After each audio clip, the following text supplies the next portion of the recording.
দাজ্জাল এক চোখে কানা হবে, দুনিয়া 40 দিন সে থাকবে, 40 দিনের মধ্যে পৃথিবীকে ঘুরে ফেলবে। এই 40 দিনে সে নিজেকে খোদা দাবি করবে। এ আমার উম্মত উম্মতিরা, সে এক চোখে কানা হবে। যে তাকে খোদা বলে মানবে তাকে সে সোনা দেবে, হিরে দেবে, বড় বড় বাড়ি গাড়ি দিয়ে দেবে। আর যে মানবে না তাকে সে কতল করে দিয়ে তার হাতে জাহান্নাম থাকবে, ওই জাহান্নামে ফেলে দেবে। এ আমার উম্মতেরা, তার হাতে জাহান্নামের মধ্যে আমি রাসূলুল্লাহ বলি আল্লাহর শান্তি আছে। আর যে তাকে মেনে নেবে সে তাকে সোনা দানা দেবে এবং তার ডান হাত জান্নাত আছে, তার জান্নাত ওই জান্নাতে দেবে। আমি রাসূলুল্লাহ জানিয়ে দিলাম ওই জান্নাতটা হলো হাকিকাতে আল্লাহ পাকের জান্নাত। এ যুবকেরা, তরুণেরা, তাহলে রাসূলুল্লাহকে আমরা মানি। নবী আমার 1500 বছর আগে বলে গেছে দাজ্জাল ততক্ষণ পর্যন্ত আসবে না যতক্ষণ পর্যন্ত দুনিয়া জমিনে খরা না দেখা দেবে। এই পৃথিবীতে একটা খরা দেখা দেবে, অভাব দেখা দেবে এবং পৃথিবীর জমিনের মানুষগুলো তৎকালীন হুকুমাতের পরিচালনাতে ভিখারি হয়ে যাবে, গরিব হয়ে যাবে, লোকের দুয়ারে দুয়ারে হাত পাততে থাকবে। আজ খেয়াল করে দেখো, আমাদেরকে ভিখারি বানাবার প্ল্যান বিশ্ব জুড়ে চলছে, গরিবি বানানোর চরণা বিশ্ব জুড়ে চলতে লেগেছে। আল্লাহ নবী বললে ততক্ষণ পর্যন্ত দাজ্জাল আসবে না যতক্ষণ পর্যন্ত না পৃথিবীর জমিনে দাজ্জালের আলোচনাটা বন্ধ হয়ে যাবে। আল্লাহ নবী জানিয়ে দিলেন দাজ্জাল আসার পর মানুষের কবর কোন ধারে ধারে যাবে। আপনার দাদুর কবর কোনটা জিজ্ঞাসা করবে, আপনি দাদুর কবরে দাজ্জালকে নিয়ে যাবেন, সে বলবে কবরবাসী ওঠো, মুখে দাদু ওঠো। আপনার দাদু উঠে পড়বে, দাজ্জাল তাকে বলবে তুমি কি আমাকে খোদা বলে মানো? আপনার দাদু তাকে খোদা বলে মানবে। তখন একে বলতে লাগবে বলতো দেখি মরাকে কে জিন্দা করে? স্বাভাবিক তুমি আমি জানি মরাকে যিনি জিন্দা করে তিনি কে? আরো জোরে কে? তখন দাজ্জাল বলবে দেখ তোর দাদু কবে মরেছিল আমি জিন্দা করে দিলাম, আমাকে খোদা বলে মান, আমি তো খোদা, নেবে এসেছি আমি খোদা। শুনছেন? ঈমান আছে তো আমাদের? এগুলো শুনতে হবে না? শুনতে গেলে ধরা দিতে হবে তো? ধরা দেয়? শুধু ছুটছে তো, ফুরফুরা শরীফে যাচ্ছে, মুসাফা করছে, পালাচ্ছে এখানে এখানে। আমার দলে যেতে আবার যাই না, আমার দলে যে যাই না। কেন যাসনি রে বাবা? বলছে সিবিআই ছাড়া আছে, আইবি ছাড়া আছে, গাড়িতে একটা চর ছেড়ে দিয়েছে, কোথায় যাই দেখবি, সব জায়গায় যাই, যাক আব্বাসের কাছে যেন না যাই। কথা বুঝছেন? প্রথম বলেছিল ফুরফুরাতেই যাওয়া হবে না, কি বলেছিল? যাওয়া হবে না, কিন্তু ফুরফুরায় কিছু কিছু তো আছে এদেরই, তারা তো ফোন করে বলেছে এই সব বন্ধ করছিস কেন, আমাদের কি হবে তাহলে? বুঝতে পারছেন না? সব বন্ধ করে দিলে আমাদের কি হবে?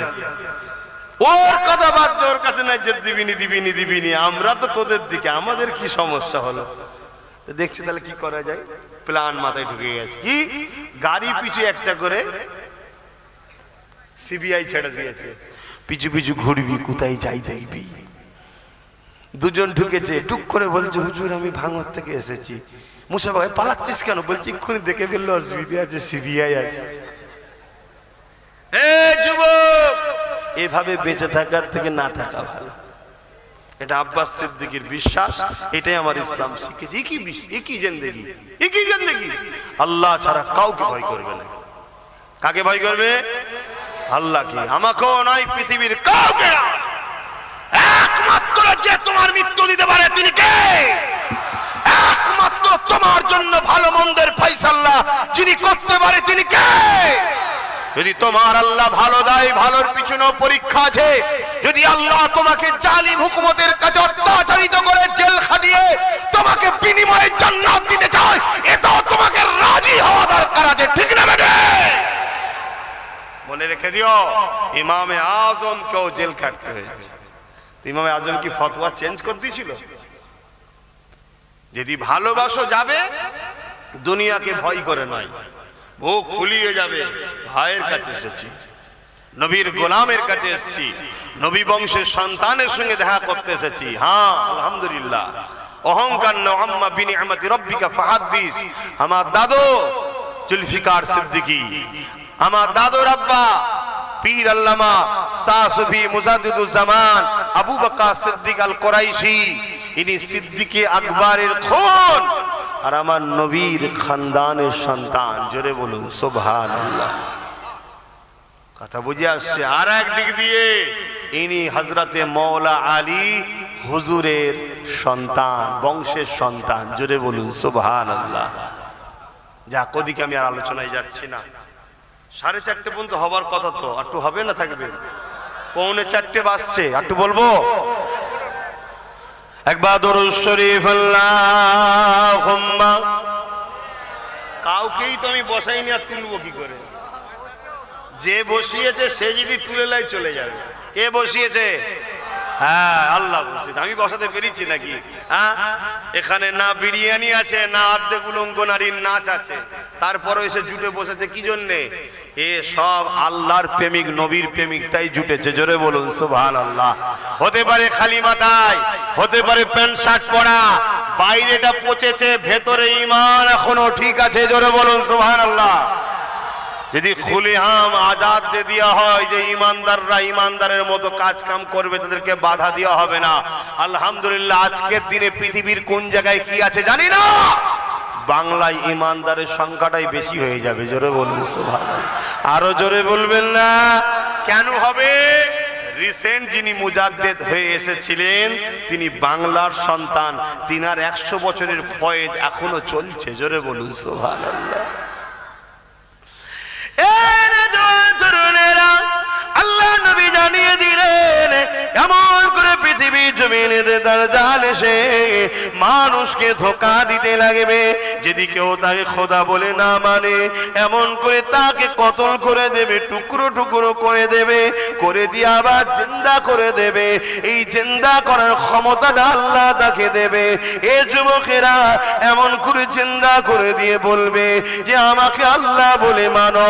আল্লাহ রসুল বলছেন আমার এমনও যুবক উম্মাহ সেই সময় থাকবে, তাদের জবান দিয়ে বেরোতে লাগবে, তুমি যদি আমাকে মেরে জিন্দা না করতে, তোমার উপরে আমার যে ধারণা ছিল তুমি কাফের, কিন্তু আজ জিন্দা করার পর আরো আমার তোমার উপর ঈমান মজবুত হয়েছে।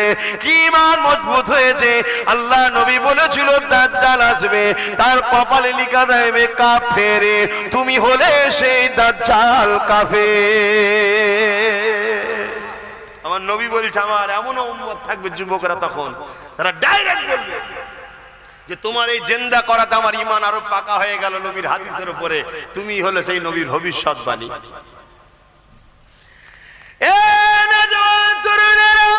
আল্লাহ নবী জানিয়ে দিলেন পৃথিবীর বুকে সব থেকে বড় ফিতনা হলো দাজ্জালি ফিতনা।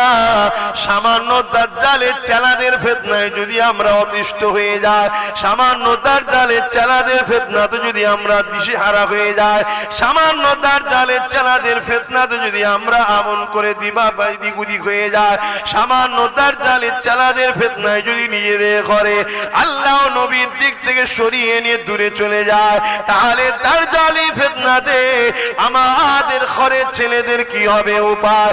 এই যুবকেরা এমন একটা দিন আসতে চলেছে যে দিনে বাপ গুলো নিজের মেয়ে গুলোকে রক্ষা করতে পারবে না, ঘরের মধ্যে ধরে রাখতে পারবে না, তারা বাইরে বেরিয়ে যাবে, বাপ তাকে কন্ট্রোল করতে পারবে না।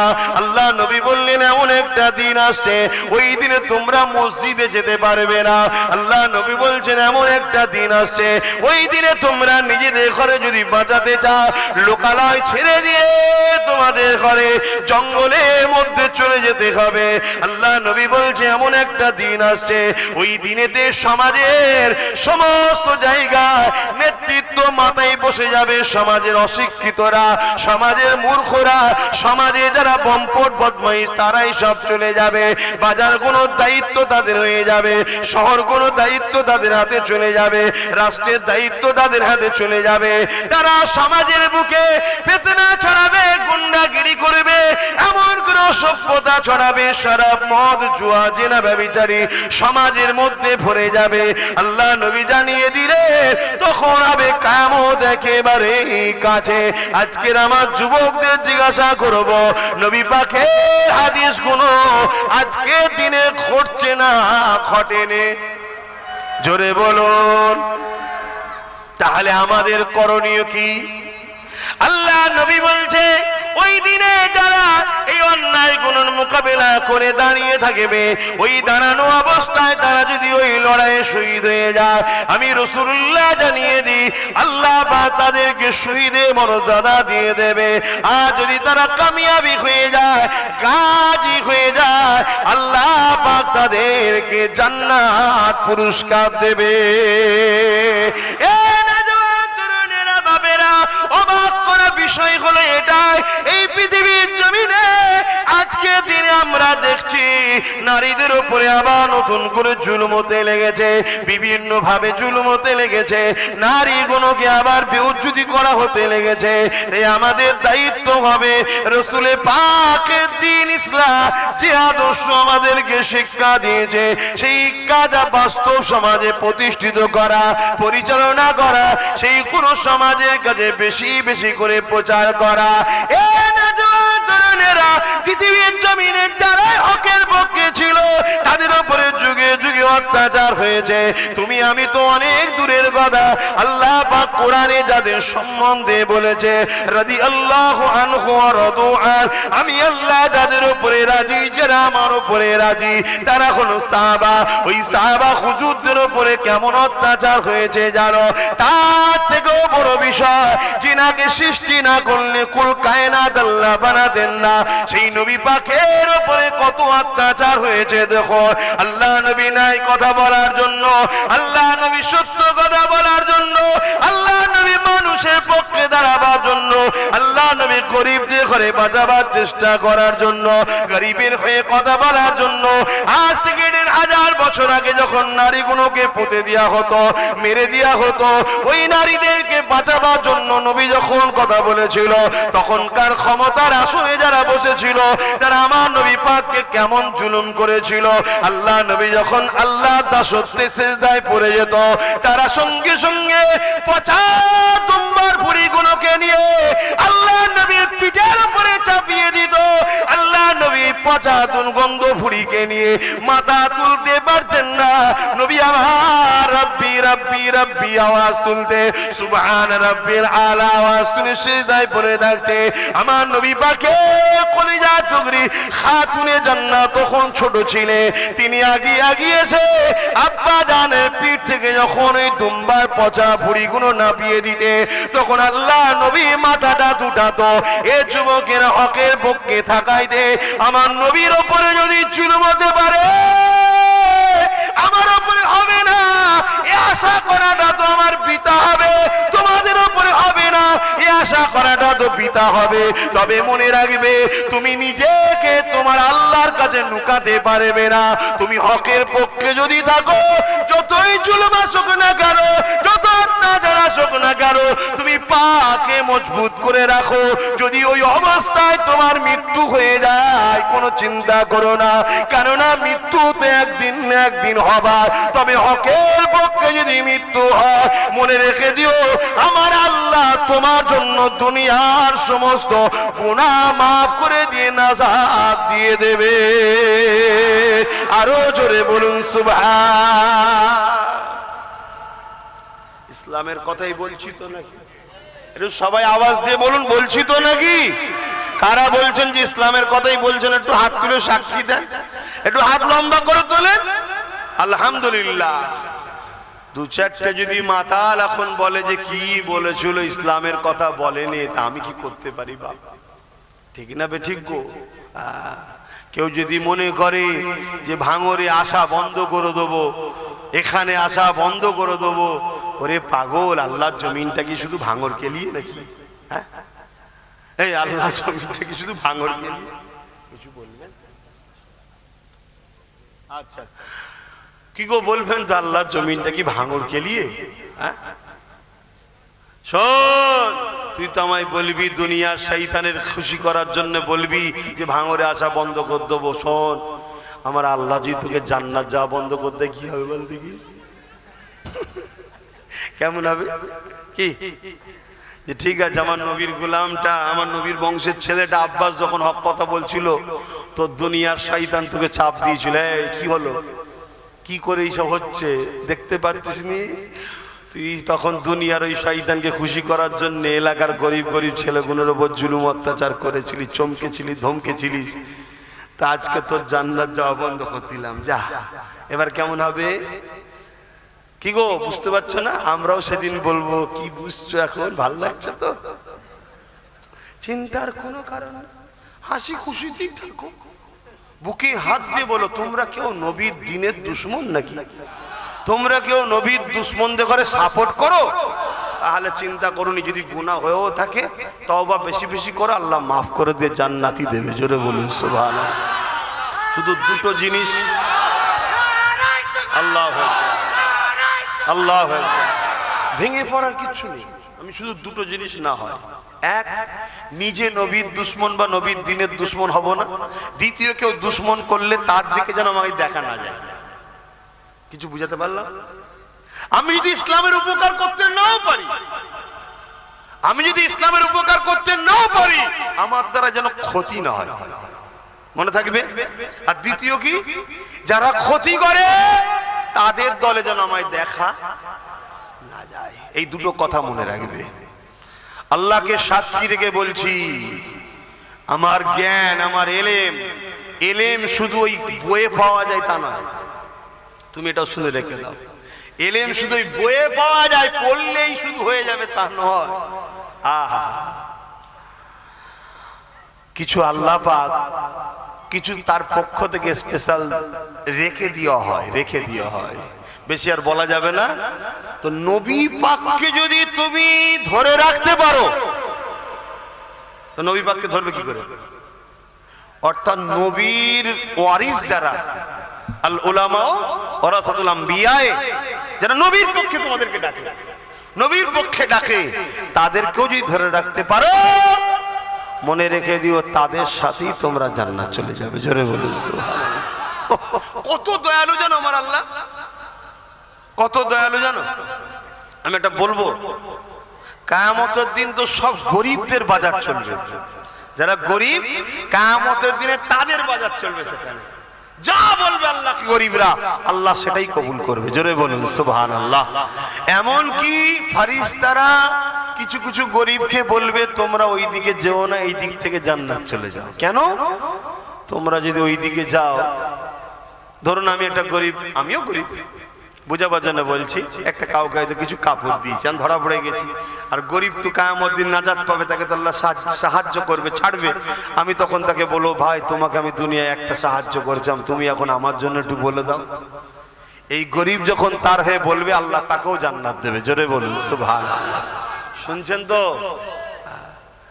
একটা ইবাদতে জাহিরি, একটা ইবাদতে রূহ, কথা বুঝে আসছে? আর ঈমান দেখাবার জিনিস নয়, ঈমান এখানকার জিনিস, কথা বুঝে আসছে? আর ঈমানটা হলো মূল, ঈমান মূল। অতএব ঈমান যদি থাকে, সে কোনো দিনের জন্য রসুলের দিনের ক্ষতিকারক হতে পারে না, আর নবীর দিনকে যারা ক্ষতি করে তাদের সঙ্গে একসাথে থাকতেও পারে না। এই দুটো